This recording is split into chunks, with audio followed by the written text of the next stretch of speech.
మన ఇంట్లో పూజ సమయంలో గంట మోగిస్తుంటాం. కానీ ఎందుకు మోగిస్తాం? అది కేవలం అలవాటైనా లేక దానికి ఒక ఆధ్యాత్మిక కారణం ఉందా? శాస్త్రాల ప్రకారం గంట శబ్దం నెగిటివ్ శక్తిని తొలగించి పాజిటివ్ వైబ్రేషన్ను సృష్టిస్తుంది.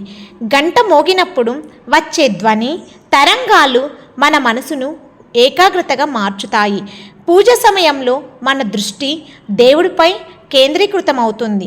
ఇంకా ఒక విశేషం ఏమిటంటే గంట ధ్వని ఓం నాదానికి సమానం ఉంటుందని చెబుతారు. ఆ నాదం మన ఇంటి వాతావరణాన్ని పవిత్రంగా ఉంచుతుంది. కానీ గమనించాల్సిన విషయం, గంటను అవసరమైనప్పుడు మాత్రమే మోగించాలి. అత్యధికంగా గంట మోగించడం మంచిది కాదు. ప్రత్యేకంగా ఉదయం సాయంత్రం పూజ సమయాల్లో సున్నితంగా గంట మోగిస్తే ఇంట్లో శాంతి సానుకూలత పెరుగుతాయి.